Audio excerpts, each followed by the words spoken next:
విశ్వాసము గడిచిన ఈ 2 సంవత్సరాల్లో ప్రజాప్రభుత్వం వచ్చిన తర్వాత గౌరవ ముఖ్యమంత్రి రేవంత్ రెడ్డి గారి నాయకత్వంలోని ఈ ప్రజాప్రభుత్వం పేదవాడి కష్టాలు తెలిసి సంక్షేమ కార్యక్రమాలు ఎక్కడా తగ్గకుండా అది గ్రామీణ ప్రాంతాల్లో కానివ్వండి పట్టణ ప్రాంతాల్లో కానివ్వండి ప్రతి పేదవాళ్ళకి అందించాం.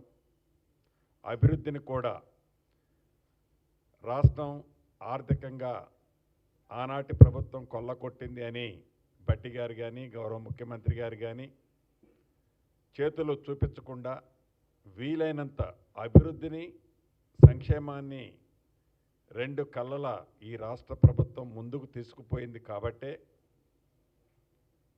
గతంలో జరిగిన గ్రామ పంచాయతీ ఎన్నికలు ఏవైతే రూరల్లో జరిగాయో అదే పద్ధతిలో అంతకంటే ఎక్కువగా ఆనాడు సుమారుగా 67-68% రూరల్లో గెలిచాం.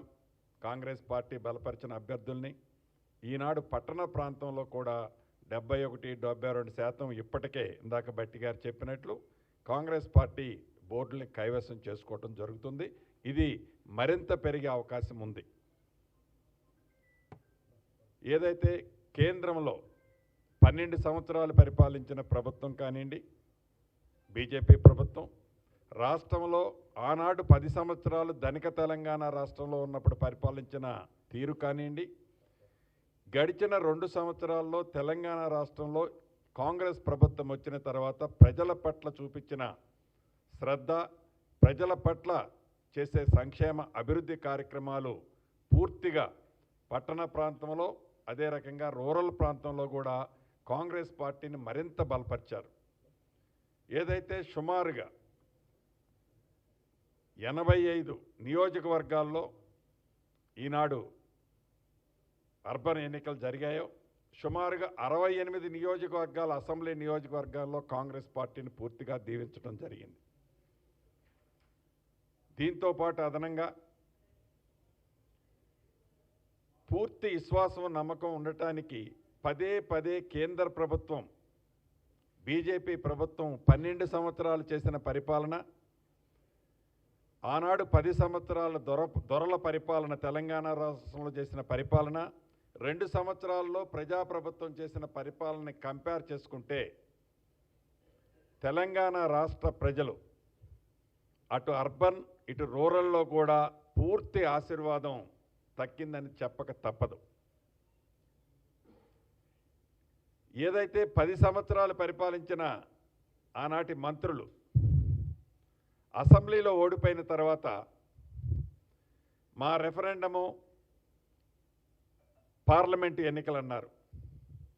పార్లమెంటులో వారికి ఎలాంటి ఫలితాలు తెలంగాణ ప్రజలు ఇచ్చారన్నది మనకి తెలియంది కాదు.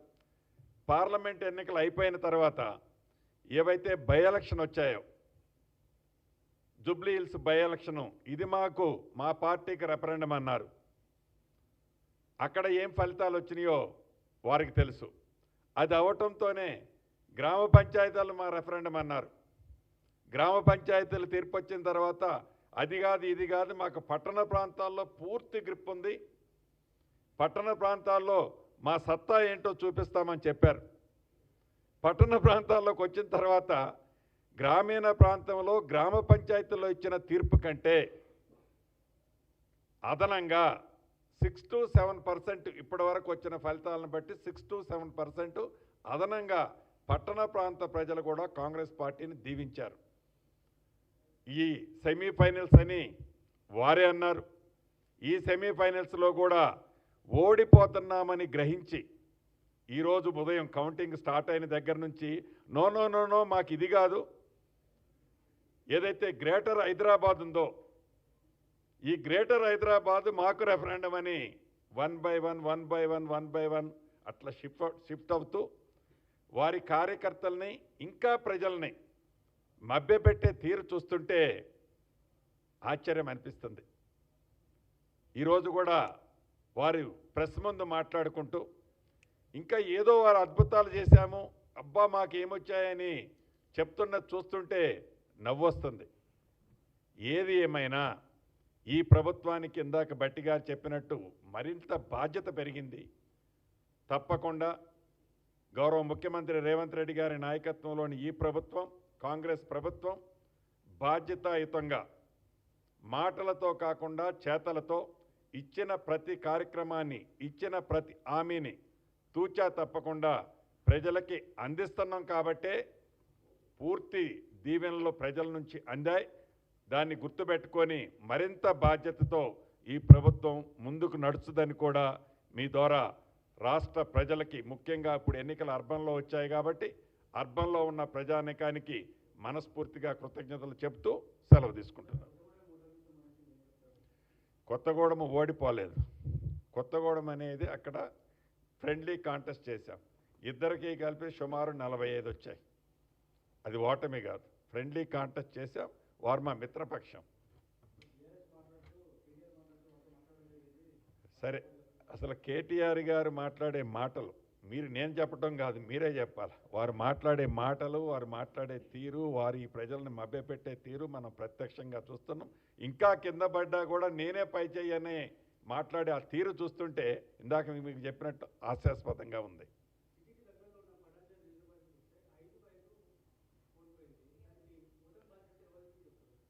సో మీరు ప్రధానంగా గమనించాల్సింది పటాన్ చెరువు XYZ కంటే కూడా ఓవరాల్ స్టేట్లో అర్బన్ ప్రాంతంలో కాంగ్రెస్ పార్టీ ప్రభంజనం ఏదైతే ఉందో చాలా స్పష్టంగా కనిపించింది. ఇప్పటిదాకా బీఆర్ఎస్ పార్టీ అర్బన్లో మాకు బలం ఉందని చెప్పుకుంటూ వచ్చిన వారు అర్బన్లో వారికి ఏం బలం ఉన్నదన్నది ప్రూవ్ అయింది.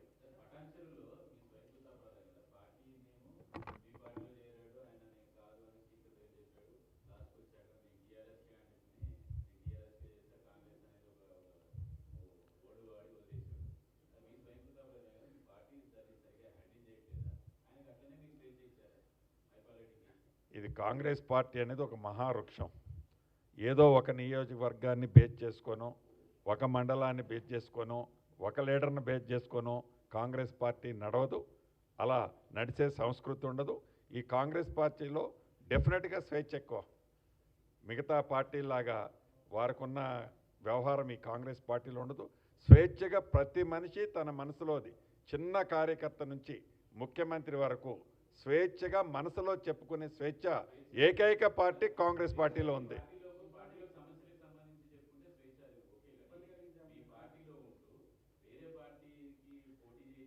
సో తప్పకుండా దాని గురించి కూడా పార్టీ పరిశీలిస్తుంది.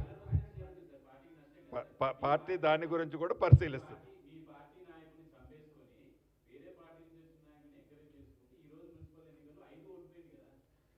సో గెలిచిన 95 వదిలేసి ఓడిన 5 గురించి చెప్తారే. నియర్లీ ఇప్పుడు గెలిచింది 71-72% గెలిచినాం కదా. యాడ్ అవుతాయి, అయ్యే టైంలో అవుతాయి అవి కూడా తప్పకుండా. ఒక్క నిమిషం. ఇది ప్రజాస్వామ్య రాష్ట్రం కదా, 100కు 100 ఒకటే పార్టీ గెలుస్తుందే. మెజారిటీ స్థానాలు గెలవటం అనేది ఆ ప్రభుత్వాలు విజయంగా చూస్తాం. ఆ మెజారిటీ కూడా గతంలో లేనంత మెజారిటీగా ఈసారి కాంగ్రెస్ పార్టీ గెలిచిందన్నటువంటి వాస్తవాన్ని మీరు గమనంలో తీసుకోవాలి. 1-2 సీట్ల కోసం, 5 సీట్ల కోసం ఎక్కడో 5 ఓడిపోయిన దాని గురించి గెలిచినటువంటి 83, 85, 92, 93 దాకా పోతా ఉంటే వాటి గురించి వదిలేసి వేరే మాట్లాడుతూ ఉన్నారు అమ్మా.